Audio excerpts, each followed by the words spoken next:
Hey everyone, welcome back to the lifestyle-based podcast or healing podcast. I'm Dylan, one of your hosts, and I have with me my mom, Robin, who's also a co-host. Hi, everyone. And Welcome.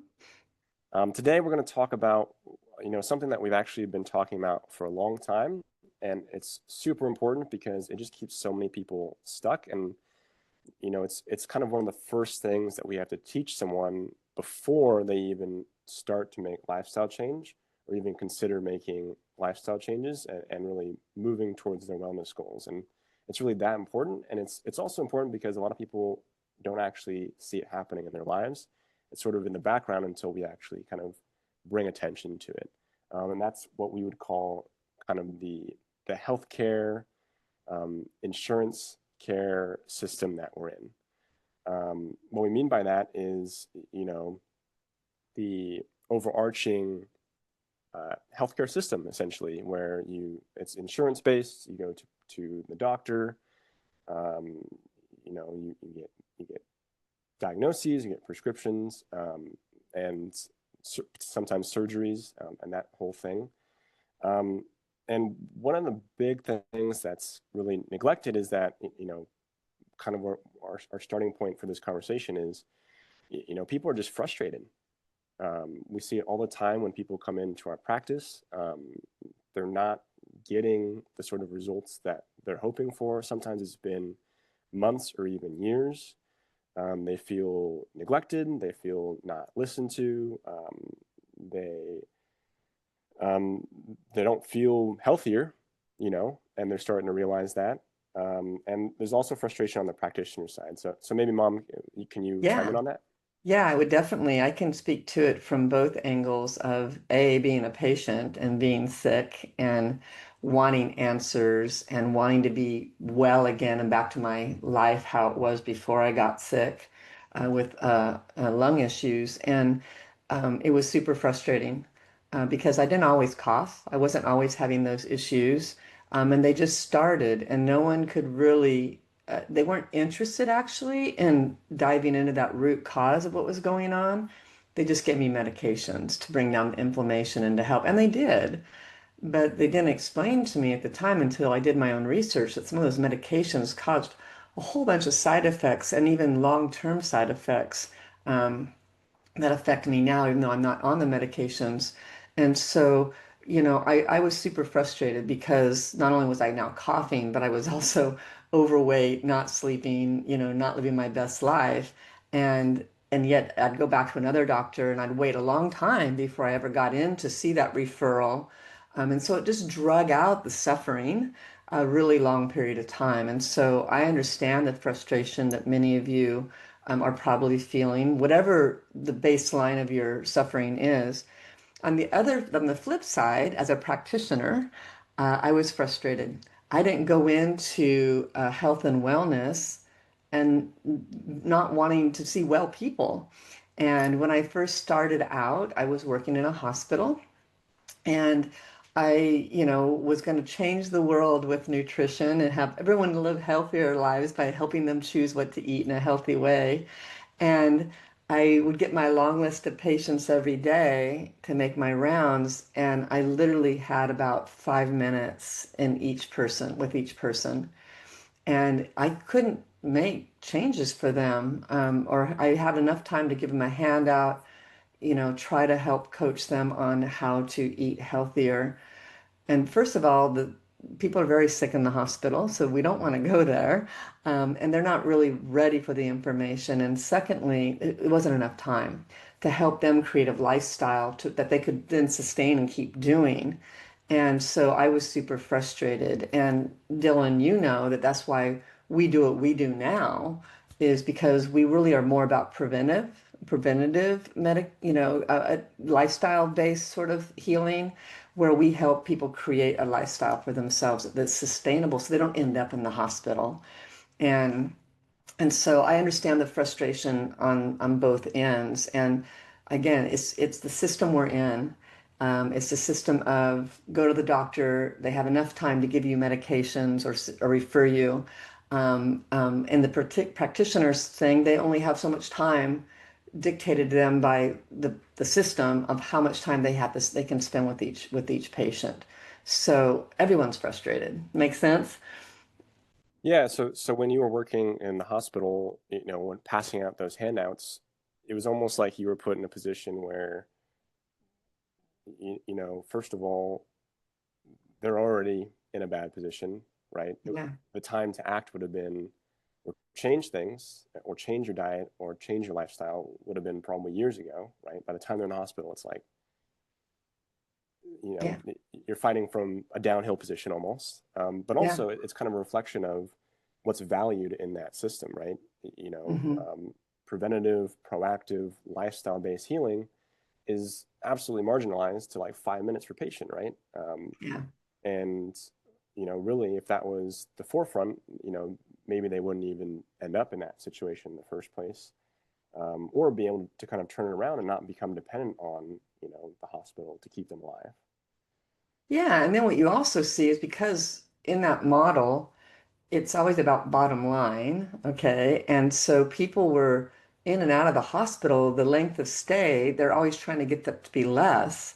And so, people come in and they're just turned around pretty quickly. So people are getting sent home when quite honestly, I'm not sure they're ready. Okay. If they were kept there a little bit longer, we had more time to help them, put them in, they would go away with better tools, but that's not cost effective. Mm-hmm. Okay. So, and I see a lot of outpatient stuff, people coming home right away. They will have maybe a home care nurse come, depends on your insurance and how good it is. And I know with my own services for a long time as a dietitian, a lot of times people won't get a referral to a dietitian with a diagnosis. They'll wait till people are, it's changing, but it used to be like end stage kidney issues, which we can't do a lot for them at that point. Okay, Yeah. the time to get to them was before they got there. And so it is changing slowly, but it's not fast enough, and there's not enough emphasis put on this lifestyle-based healing for sure. Yeah, I think it just betrays the sort of incentive system in the current healthcare system, right? They're not going to make profit on you being well. They're going to make Um, profit on you being sick. And it's sort of like this big elephant in the room that both sides see, right? Patients start to feel it because they end up, you know, shelling out a ton of money and time just spending at the doctors. And doctors see it too. They're in practice usually to make people well. They have good yeah. intentions there, but they realize that patients keep coming back. They need more and more medications, and the things they're providing aren't actually healing people. Yeah, and it takes time, and that's what they don't have in that system. And I hear every so often, like when I work with people in person and I'm doing public speaking, I'll kind of ask them, "How long do you see with your doctor?" And I every so often I'll get somebody to say, "Well, I get like 30 minutes in front of my doctor," and I was like, "Wow, that's unusual," because the average right now is 7 minutes. Okay, that doesn't count the amount of time you wait to get your appointment, how much time you wait in the waiting room. Doesn't count what you spend with the assistant, taking your blood pressure. It's actually face-to-face doctor time. And they don't want that. They want to be able to help people. And it's just, it's just not how it's set up right now. And it's like I said, it is starting to change very slowly. And that's why we talk about it as well, because we want people to be aware and start pushing back. Because if they do, then hopefully there'll be some changes. Right. Yeah, and because I know some people are on this, and this is probably the first time they're hearing this, but and they've become pretty reliant on some of the medications they're taking, um, and kind of explain to us what's good about the medications and like what is lacking with the medications. Yeah, that's a really good question. I'm not anti, I mean, there's medications have a role. There's no doubt, right? Antibiotics, if you're very sick and you have a germ or have changed, saved lives. And I think though, a lot of the medications that are doled out are things that the information that goes with them should be that, hey, they are um, uh, supplemental to lifestyle. Okay, they are to work with an adjunct to lifestyle. So let me give you an example. A lot of people that we work with have a lot of digestive issues. A lot of people. I would say, I don't know, 80% of the people that come in our office for other things, when we dive in, they have a lot of digestive issues. And a lot of them have acid reflux and they're put on some sort of acid blocking, a PPI or something like that to take care of the symptom. And it does help them. The part they're not told with those PPIs especially are that they shouldn't be taken long term. And so when I've worked with people and they've told me they've been on them for years, I'm really quite surprised because we know there is some correlation with bone health issues.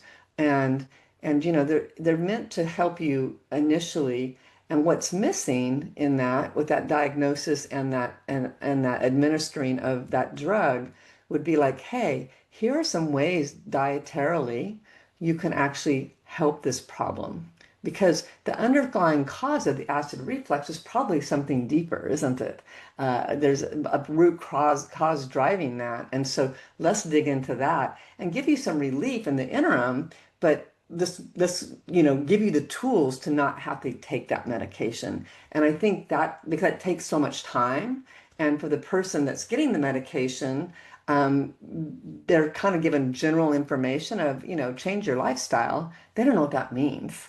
They don't know what that means necessarily. And honestly, that's kind of what we do with the help people. But I just think those medications, they're just doled out so readily because there's only so much time, and doctors do want to help, and they do know that sometimes these things will um, lessen the symptoms, but they're not solving the problem. And we have medications for everything. We have so many medications, right?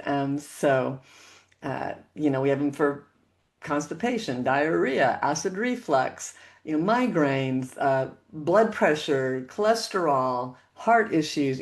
There's so many, and with each medication, there's typically side effects.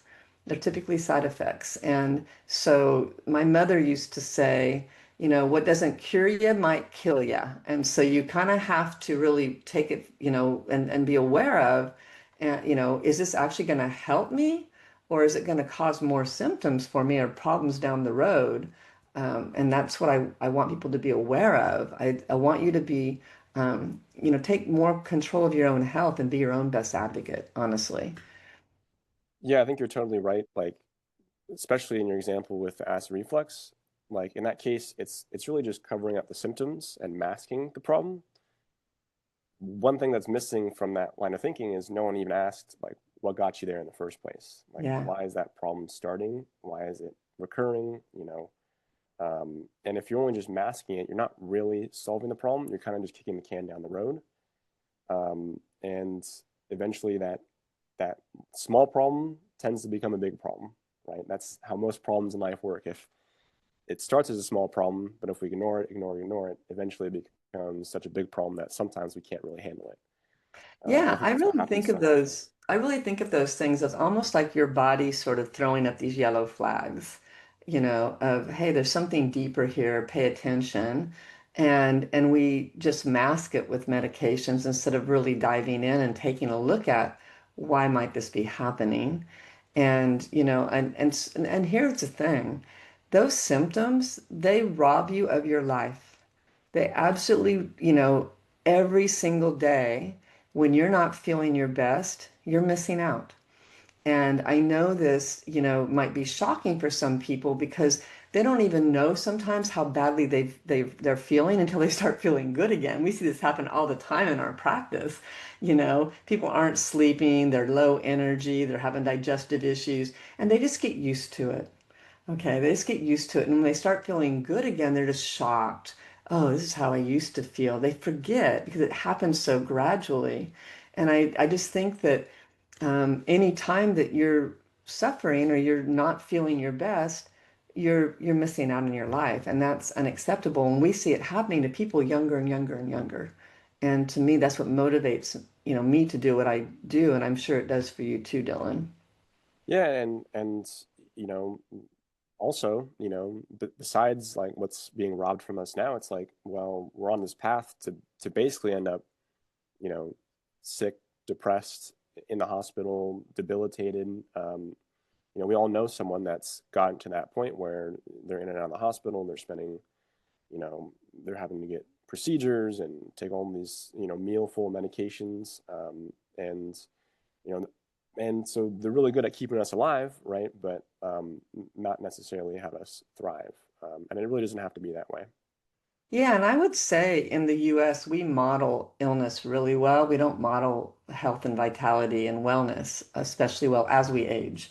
And so, and part of it's the polypharmacy, the more and more medications. I think the average American takes 5 to 6 medications as a statistic I saw. And I honestly can tell you, I recently went backpacking for 5 days, came home with some poison oak. And I just really react to poison oak very violently, and over-the-counter stuff doesn't work. So I realized, okay, it's going to get out of control. I'm trying to nip it in the bud. So I go to the doctor for some higher strength cream. I walked out with 4 prescriptions. I really just needed some higher strength cream, but then it was like, well, you probably might need an antibiotic, and you might need some sort of pain relief. And I was just like, really? I had eye drops in case it got to my eyes, right? I understood that they were trying to be proactive in a sense, but I I appreciated that. But I got to tell you, my insurance didn't cover it all, and all of those medications. So many of them were going to come out of pocket. Of course, I didn't get them all filled because I didn't need them. But I think the doctor was trying to save me another trip in case things got worse. And so, I just want you to realize that sometimes, and then again, now I would have been taking 4 medications just for one ailment, right? And so I just think that, it's just the system we're in. And again, like you were saying, we I was not necessarily sick, but we see this in our practice a lot. People on multiple medications and they're just sick. They're sicker than ever. And they come to us having had a hospital stay and wanting to avoid another, or see the white writing on the wall that that's where they're going to end up because they've had a family Right. member go down that road. And I certainly know that's what motivates me, having seen my father suffer a stroke after taking medications and supplements and thinking that was going to be the magic fix, and it wasn't. So, Yeah, and some people come to us and they're 40, 50, 60, and they're already in that position, right? And they're looking at 80. Well, what's that going to look like? And it's sad because aging should be such a rich experience. Kind of the example that I gravitate towards is Jack LaLanne. A lot of people kind of know who he is, but if you if you're past a certain age cohort, you won't probably. But he was I would say, one of the progenitors of like the health and fitness movement, and just such a great example of what aging can be. He was, super fit in his golden years, and then I think the last interview I saw of him, he was like 95, and he was still, energetic, sharp, still had his own personality. I think then he died maybe either a year later or maybe that year, and only spent like a year in the hospital. Sorry, only spent a week in the hospital, um, and died of pneumonia, which is kind of basically natural causes, which is kind of the way that I think all of us would like to go out. We got to go out from something, but ideally it'd be short and relatively painless. yeah. And that's not the way that most people are going or headed towards right now. Yeah, I think the saying I always hear is none of us are getting out of this alive. Mhm. Okay. Something's gonna get us. But like Jack LaLanne, I for myself, I kind of want to control the narrative a little bit and do everything I possibly can proactively to dictate what that looks like. None of us know, obviously. But I certainly don't want to be down the road, like my father, who basically now has some um, you know, uh, results from his stroke, and look back and say, I wish I'd taken better care of my health. I don't want to be down the road looking back. I hope I'm down the road looking forward, going, yeah, I'm still rocking my life. And it's different for everybody. Not every, and because it takes effort, there's no doubt. but it's completely doable. And it starts with this idea of being aware that the system we're in, okay, isn't designed to keep us well.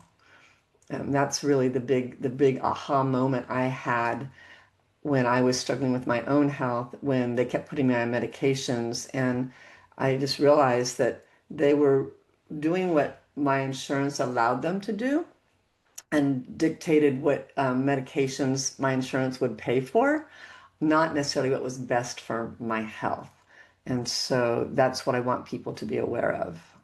Yeah, and so kind of one of that big misconception that we just covered is that the healthcare system is actually going to heal you. It's really not set up for that. It's there to keep you alive, kind of as a last resort, but not actually get you to true wellness, that wellness where, you know, 80, 90 and beyond, where we're actually still active and fit and have a clean bill of health. You just kind of touched on something, the kind of insurance experience. Hmm. You mentioned, when you went with your poison oak issue, your insurance didn't cover everything. I know you've had plenty of head clashes with insurance Yeah. for yourself and Yeah. for caring for others. What is that typical experience for someone, and how is it broken? Yeah, I can tell you. When my mother was sick, she, uh, she went to all the doctors doing all the medication. She was misdiagnosed for many, many years because they didn't want to pay for a more detailed test. She finally got that done and got a diagnosis, and then again on more and more medications, and they weren't helping her. So at the time, I was at home raising my children, so I had the time because she was sick. She didn't have the energy to really sit on the phone, and this is before the days of internet, by the way, sit on the phone and navigate being on hold for hours at a time, it felt like, to jump through the hoops, so to speak. And so that was my role of navigating that.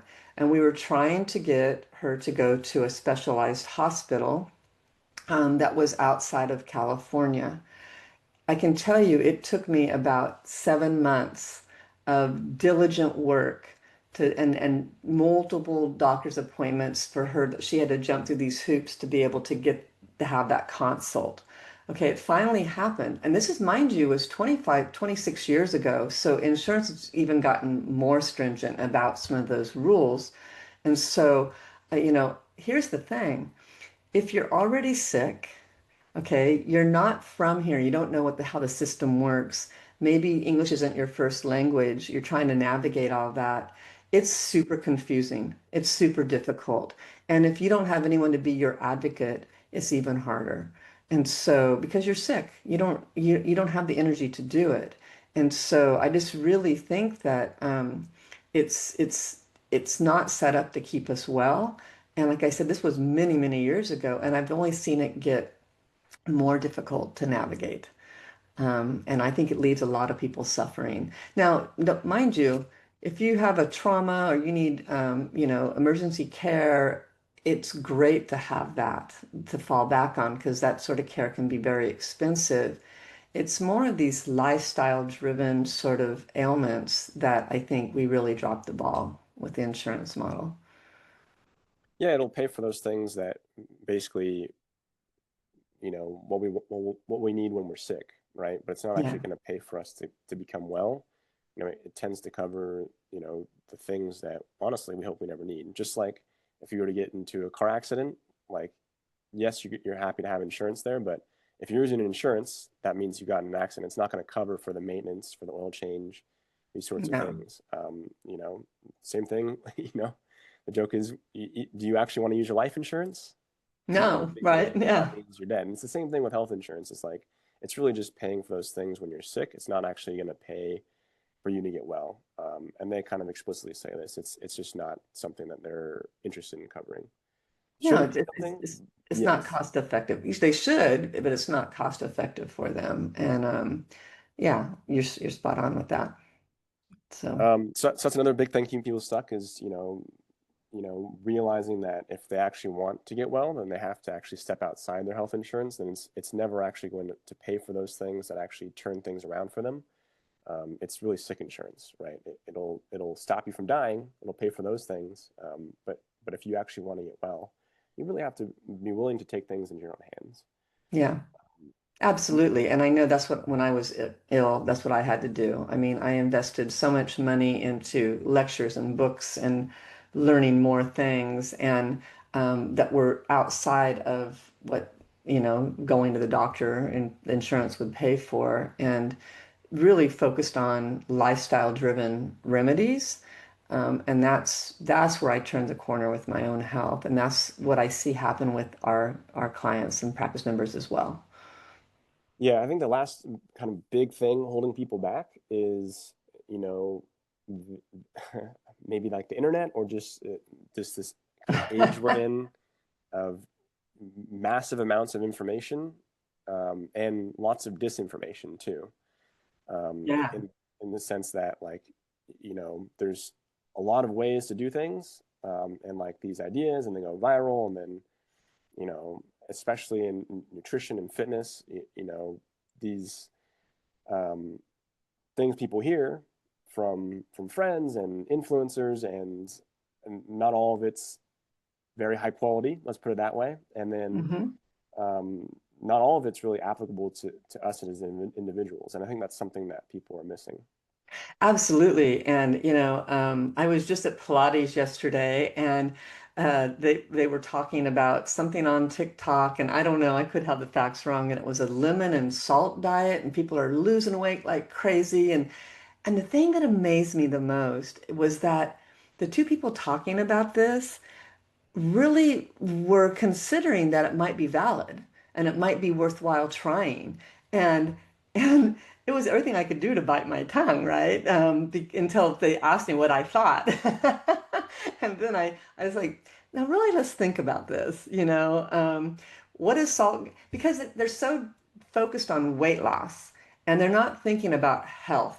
And I said, so what do you think salt might do to your blood pressure? Or what do you think salt might do to other aspects of your health? Keep the lemon. The lemon's awesome. Put that in your water. So when I started kind of breaking it down for them, they're like, oh, okay, yeah, this is probably, but it was very convincing, whatever they were watching. And I hear this all the time from people that they get their information because most people want to try to lose weight and they want to do it easily and fast and all of those things. And um, so I understand the motivation, but believe me, if diets work, we wouldn't have to keep going on them.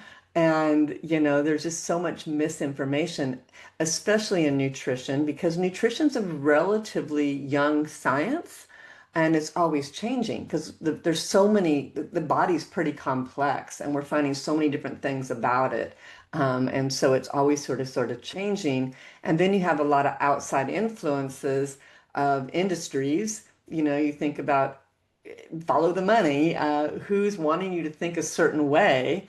And so, for example, if something comes out like, hey, maybe, eating dairy is not so great anymore, then the dairy industry comes back with a vengeance, or choose whatever industry you want to kind of go there. It could be coconut oil or whatever. They come back with a bunch of marketing to try to keep you confused. And they do a really good job of it. And then the second thing is with information is, what works for you, Dylan, may not work for me. Okay. And this is a big thing I see with people is like their neighbors having great results doing XYZ, but your neighbor may not have the same predispositions or health concerns or whatever, even lifestyle that you might have. And so you have to be really focused on you as an individual and, what's going to work for you long term. And secondly, what do you have to work with? What predispositions, what sort of history do you have? All of those things to take in consideration to have you be your healthiest and get to your goals is going to look very different than somebody else. And I think that's what this general information really misses. Yeah, we're definitely marketed to, and that's a huge reason why there's so much disinformation, misinformation, over information. Everyone's trying to sell us a quick fix, and they love it because you buy the quick fix and it works for a short time, and then they can resell you the next thing, right? Yeah. And so we kind of end up at square zero, and it's a big reason why people stay stuck. They're not actually focused on, what actually works or what's going to actually work for them. They're kind of just bouncing from thing to thing, whatever sounds good in the moment. And it's just not really serving people. Yeah, and I think there's a little bit of this too, is that people really want to have good news about their bad habits. So True. they try to find something that matches how they want to eat and then promises the results they want to have. And so years ago, my brother-in-law reached out and he said, "Hey, have you heard about the TB diet?" I'm like, "I don't even know what that is." And I thought I'd heard about them all. It was some Tom Brady, I guess it's a football player, and it was some diet that people were marketing as his diet and how it would be good. And so he shared it with me, and I said, I see some really good aspects of this, but here's the thing. You don't work out like Tom Brady, okay? And you don't do a lot of the things that he does that may probably get the results he gets. And so consider the source of who's also marketing the way of eating, right? And so I just thought it was really funny that it's like people were jumping on board at this, and I think there was some good things to be had with it, but you have to consider what might work for him may not work for an average guy. Just Yeah, saying, and if there was a quick and easy way, you would already have it, you we know. would already have it. Absolutely. We wouldn't be talking about this. Everybody would be out being their fittest, healthiest versions of themselves, living their best lives. And that's not what we see here in the US. It's absolutely not. Right. Yeah, and so kind of those are three kind of big headwinds that people get stuck with that a lot of times they're not even really seeing. First of all, is like that disinformation, looking for that quick fix. Second, relying on insurance to pay for things to get them well. And third is just the healthcare system overall, expecting it to do something that it's not designed to do. Yeah. So I think that's all I wanted to touch on today. Did you want to add anything? No, I think we covered it pretty in Cool. depth. I would like to say if people want to reach out to us, they can find us at therevitalizedcenter.com. If they have comments or want to know more about us. And then I guess you'll let us know what we're doing next Yeah, you can also podcast. subscribe to this channel wherever you're finding us on. If you go to the website, you can book a call, you can get in touch with us, you can read tons of testimonials or just success stories to get you inspired. We're going to work on next episode talking about some of these really overlooked things when it comes to our body. Some of the underlying kind of driving issues that doctors are overlooking that really, if we're not focused on, then we're going to keep spinning our wheels. So stay tuned for that episode, and we'll see you in the next one. Okay, bye everyone. Have a good day.